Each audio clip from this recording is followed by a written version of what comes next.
AS16 is borrowing is loan, debentures, ठीक है, but excluding equity, preference and retain earning, right?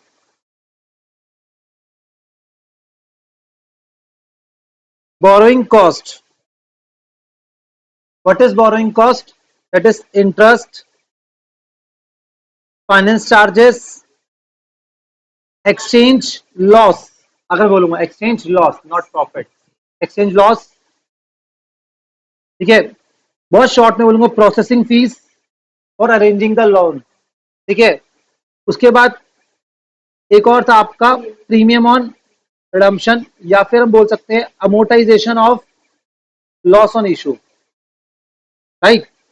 These all are the part of borrowing cost, ठीक है। A B C D E, ये 5 part से borrowing cost, ये ऐसे learn करना है आपको, डन जी। उसके बाद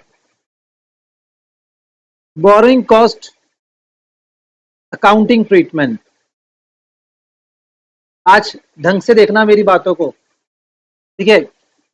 जनरल रूल, एक्सपेंस, एक्सपेंस है तो कहां ट्रांसफर होगा, transfer to profit and loss, done. Exception, क्या करते हैं इसको, कैपिटलाइज, मतलब इसको हम ऐड करते हैं असेट की कॉस्ट में, राइट। वैसे तो बोरिंग कॉस्ट आप सबने क्या पढ़ा है कि क्या होता है, नॉर्मली एक्सपेंस होता है, एक्सपेंस है तो कहां होगा, प्रॉफिट एंड लॉस में, ठीक है। अब असेट, असेट होना चाहिए आपका क्वालिफाइंग असेट। असेट की डेफिनेशन जो है वो तो होनी चाहिए, वो अलग बात है, पर असेट्स क्या होने चाहिए, क्वालिफाइंग असेट। क्वालिफाइंग असेट्स क्या होते हैं आपके, जो लेते हैं substantial period of time. Substantial period of time क्या होता है आपका, 12 मंथ्स और more, but can be less than 12 months, but can be less than 12 months, done। Fifth,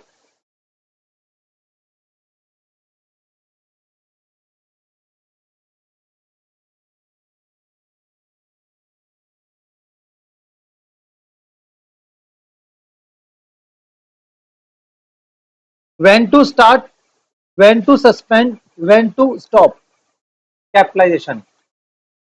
start करने की 3 कंडीशन है, एक्चुअल में लोन होना चाहिए, कंस्ट्रक्शन भी होनी चाहिए और एक्टिविटी भी होनी चाहिए, activity in progress, that include physical activity and technical activity, right. When to suspend, suspend sorry, इन्होंने बोला आपको सस्पेंड के लिए 2 चीजें होती हैं आपकी, नॉर्मल और एबनॉर्मल। अगर आपका, अगर आपका जो वर्क है वो स्टॉप हुआ नॉर्मल रीजंस की वजह से, तो सस्पेंड नहीं करते हम।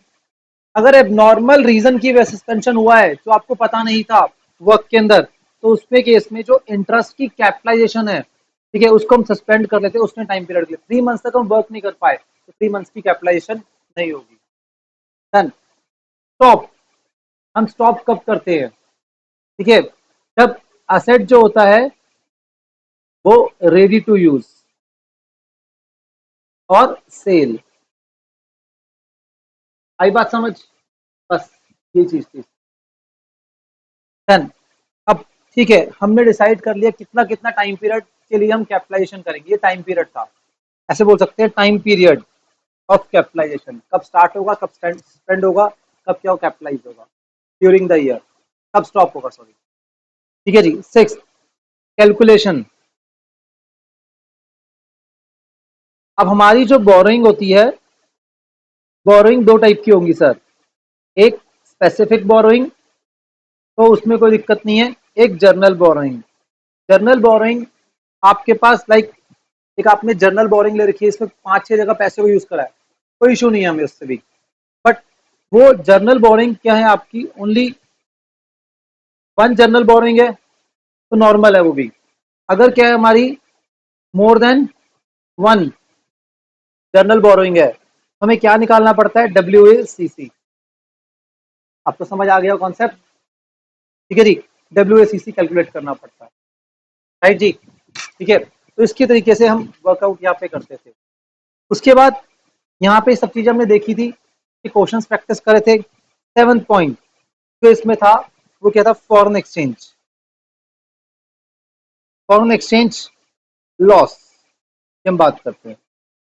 अगर आपने फॉरेन करेंसी में लोन लिया, वो 10,000 USD का था, याद आया कितने का था मेरे बच्चे, 10,000 USD, और 45 के हिसाब से आपको कितना मिला, 4,50,000 आपको मिल गए।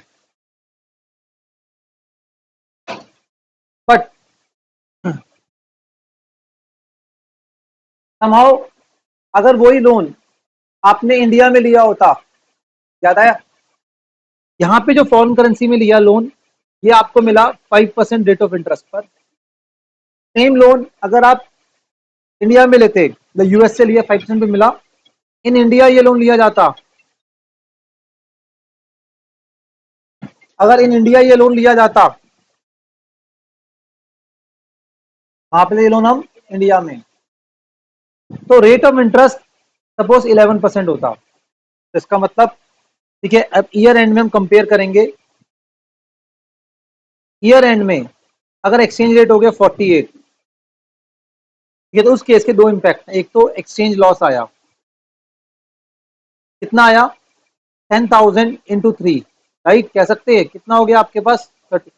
आपकी लाइबिलिटी जो 4,50,000 थी, आपने कुछ भी नहीं करा, वो ऑटोमेटिक 4,80,000 की होगी due to exchange difference. All well, इसके ऊपर एप्लीकेशन वैसे तो क्या होती है, AS11 की होती है, किसकी होती है, AS11 की। बात समझ रहे हो आप? अब इसकी क्यों करा आपने ऐसा, आपको सेविंग मिल रही थी, ठीक है जी। आपने फॉरेन करेंसी में लोन लिया, उसके ऊपर इंटरेस्ट आया $500, कैसे, 10,000 का 5%, और आज की रेट में उसको पेमेंट करोगे, कितना पे होगा ये, 500 इंटू 48, कितना आया, 24,000, राइट। और अगर ये लोन आप इंडियन करेंसी में लेते, 4,50,000 लोन ही मिलता आपको, तो 11%, कितना हो गया बेटा, 49,500। आपकी सेविंग कितने की हुई, 25,500 की, और आपका एक्सचेंज लॉस कितना था आपका, 30,000। तो कह रहे 30,000 में से जो आपका